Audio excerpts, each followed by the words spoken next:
Hi, welcome to this video. I've got Ronnie Stoeferle with me once again from Incrementum AG with the In Gold We Trust report. And we're going to go over some charts. Ronnie, how are you doing? Very well. How are you, Mike? Very good. So, we did this a couple of weeks ago, and I believe we left off the next chart here is the annualized real yield on bonds is in negative territory. So can you tell us about this? Well, it basically shows that, on the bond side, we already saw quite a lot of pain. Jim Bianco is doing a great job regarding the historic performance, the historic crash that we have seen in bond markets. But as you can see on this chart, first of all, it is, I think, noteworthy that the returns are mostly symmetrical, which suggests that there's a positive correlation between equities and bonds over Mm-hmm. the longer term. And while equities are still yielding pretty high returns, the annualized real return on bonds is in negative territory for the first time in almost 40 years. So that would kind of suggest that in bond markets, we already saw lots of pain, but for equity markets, probably we're not there yet. And Right. We've seen probably not half the pain yet.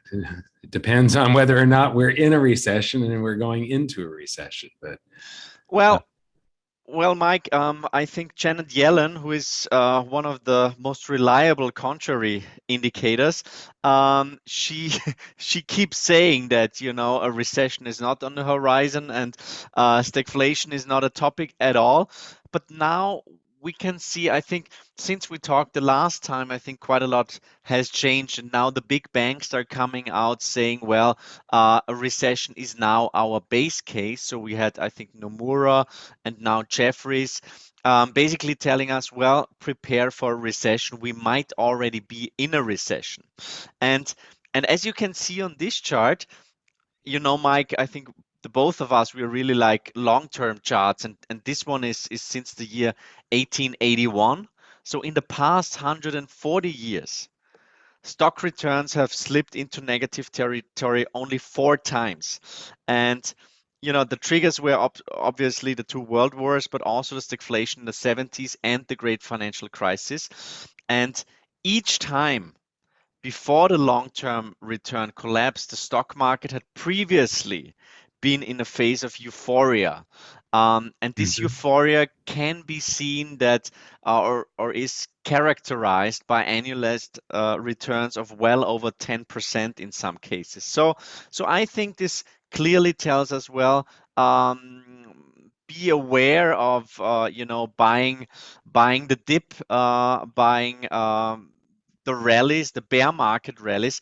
I think we will now going forward see that earning estimates will be downgraded significantly, and this process is only getting started. So actually, equities are not dirt cheap at all at the moment, and therefore I think you have to be very, very selective when it comes to buying into equity markets at the moment. I believe so too. I think that personally, if there has ever been a time I started investing in precious metals in 2002. When I bought my first gold, uh, the spot price was 315, and I paid 325 per gold eagle, and I bought a whole tube of gold eagles back then. That was my very first gold purchase, and so that it's really paid off. I've done very well on the precious metals, just looking at things like the Dow Gold ratio, going in right at the beginning of a secular bull market, and making sure that this bull was not going to buck me off of its back. And for people in the stock market, I've got a couple of bets for the upside of the economy, but most of my portfolio is crisis investing. Basically, I'm ready for, and a lot of people are panicking right now. I'm not. I feel good. I'm in precious metals. So, yeah, this is the time to sell equities and buy precious metals. So, take us through this next chart. I found this very, very interesting. It's a distribution plot of different dates with what have we got here? This is equities tend to perform poorly in highly deflationary and highly inflationary environments. So this is Dr. Robert Schiller's data. And I see that we're in an outlier situation now that has never happened before in history. Are the rest of these dots that trail back from this outlier situation where it says current situation, are those recent previous dates that go back into that? Is this the trail of how we got here, basically? How do you explain this chart? I think most of them are from quite recent times. Mm-hmm. Mike, I think this is another obviously a long-term chart starting in 1900, and I think it's really important to say that a couple of months ago, when market participants realized that inflation is not transitory, like central bankers kept telling us for Right. quite a while. Then everybody said, well, equities are a great inflation hedge. Well, it depends. And I think, it really depends on the sector. It depends on the pricing power of the company, how this company is being financed, what kind of products they're selling, to whom. So I always said, well, equities can work in a highly inflationary environment, but you have to be much, much more selective. And on this chart, you can see that inflation played a very important role when it comes to the valuation of equities. And I think it's really important that once we are above this kind of feel-good zone of inflation, so I would say that's around 3 to 4%. This is like when people really kind of realize, well, we're above 2% now. It continues to rise. Everything above 4%, I think market participants are becoming more nervous. And you can see on this chart that this environment clearly represents a headwind for equities. So as you can see on the chart, equities usually perform very poorly in strongly deflationary and in highly inflationary environments.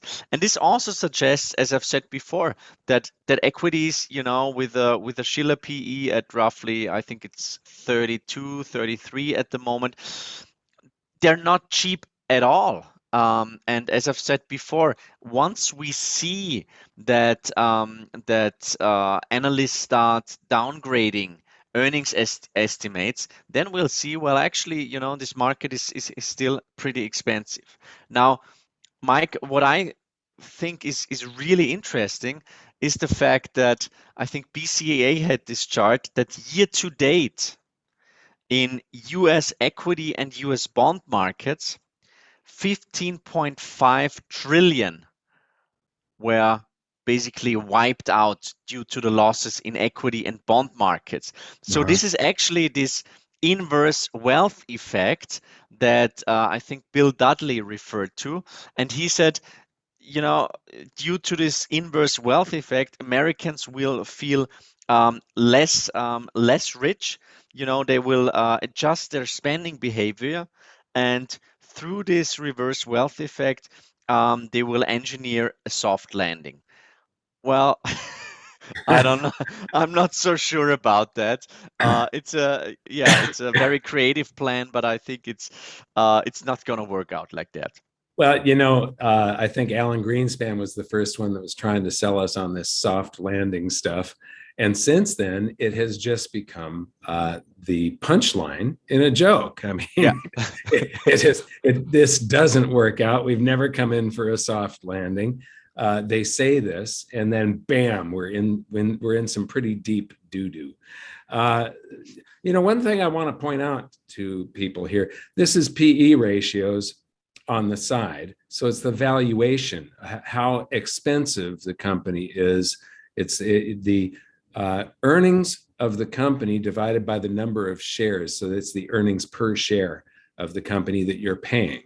And when you're paying high earnings per share, that means your return is going to be lower because it's a measurement sort of how many years it's going to take you to make back your investment and be in profit, basically. And if you can sell at a high PE ratio, great. But if you're buying at a high PE ratio, it's not a very good idea. And here we are up in the 30s. And what you see here is inflation adjusted buying during a deflationary period is, the whole thing is just, this is a great chart. I've never seen one like this. It's hard to comprehend. But where it says current situation, this is a place you don't want to be if you're a buyer. You want to be a seller.